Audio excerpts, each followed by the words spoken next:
naaw buñ leen nuyoo sant leen gërëm leen di rafetlu tim seen teewaay di wax na tey suñu ndaje tey bi tey di ñu nekkoon tey di ñu ñëw tey daje pour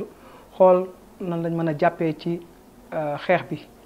mooy lan mooy jàngoro bi nga xam ne dugg na ci àdduna bi dugg ci réew mi dugg suñu réew ñu ba lëmbee askan wi yëpp ñu doon ci def benn contribution pour jàppale suñu askan moo taxoon tey ji mooy suñu ndaje tey ji ñu ànd ak conseil municipal yi fi nekk yëpp te sous-préfet de l'arrondissement de Sagata ànd ko ak ñi nga xam ne tey ji ñoo fi nekk comme tey ndaw muy jeunes étudiants yi ànd ko ak bàjjani gox yi ànd ko ak mutuelle de santé yi ànd ko ak chef de village yi ànd ko ak imam yi ñoom ñëpp tey ñu teewoon tey jii fii tey am lu mairie defoon tey ak tim ay bonne volonté yi nga xam ne ñoo bokk ci gox bi ñu indiwoon ko pour jébbal ko mairie pour ñu def ko ci askan bi. waaw li ñu jot a joxe mairie ci boppam débloqué na 5 millions 500 bu ñu ko boolee ak ñun ñi nga xam ne en tant que maire ak les bonnes volontés yëpp nekk na 7 millions 500 yu nga xam ne tey dugal nañ ko tey ci biir xeex bi pour jàppale rek askan bi jàppale daara yi borom taalibe yi yelwaan yi jàppale imam yi jàppale tamit yi nga xam ne tey ji néew du doole yi nga xam ne mi ngi suñu gox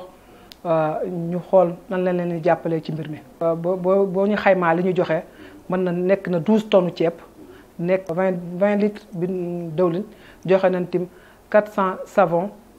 détergent bi njëkk nañu joxe valeur 1 million 200 yoo xam ne def nañ ko ci détergent bi ànd moom la étudiants yi njëkk a wëree gox yi goxaat yi pour ak def sensibilisation bi. waaw au niveau de Sagata ni ñu defee sensibilisation bi dañu les étudiants yi ak bàjjani gox yi. ak yeneen bonne volonté dañu ñëwoon ci ñun waxtaan ak ñun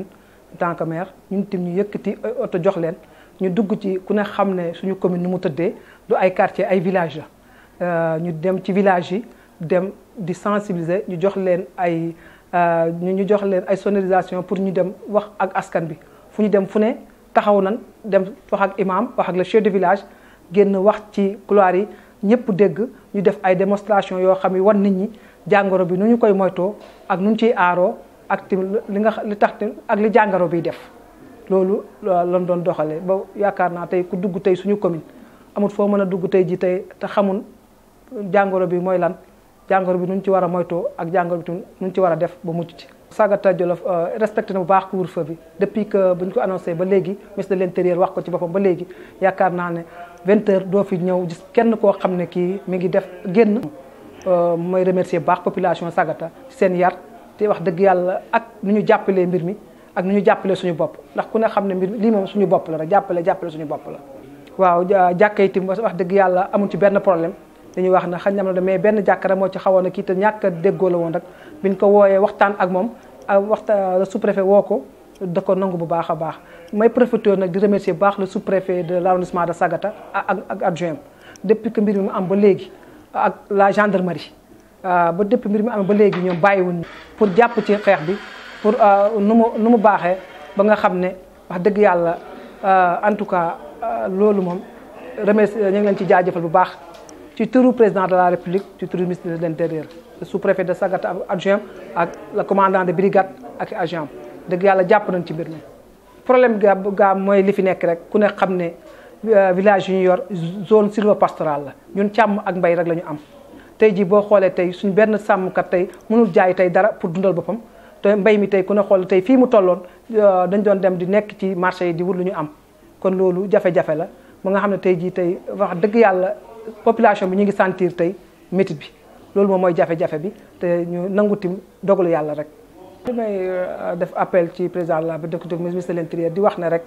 nañu jàppale tuuti suñu sàmmkat yi parce que ñoom amuñu woon banque amuñ dara seen jur yi moo nekkoon seen lépp ci leen doon jaay te li ñu bañ rek ay rassemblement ñu leen di permettre fenn foo xam ne fii rek bu ñu demee rek kenn mën nga fa jaay sa dara rek nga dem yóbbu sa kër en attendant que ba état bi di agir wala ñun ñii suñu bopp ñu leen di jàppale kon ñu leen di bàyyi ñuy jaay di jaay partout yi te bañ te moytu rassemblement bi loolu daal ñoo ngi ñaan pour ñu jàppale ñu ci baax a baax. nga xam ne rek département de Linguère commune de Sagata zone sylvopastorale la sàmm ak mbay rek la ñu am te bu dee ci loolu la ñu yaakaar te lii itam jaay rek nga mun a def dundee. li may jeexalee sant ñëpp di gërëm ñëpp di ñaanal tim jàngoro bi lëmbee àdduna bi lëmbee suñu réew yàlla na ko yàlla yóbbul boppam te tim di jàppale le président de la république bu baax a baax di wax ne ko nag lépp lu mu woote ak gouvernement ci lépp loo xam ne dañuy xeex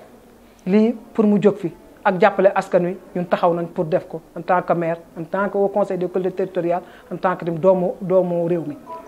loolu la ñu amoon ci wax ci sant ñëpp di gërëm ñëpp.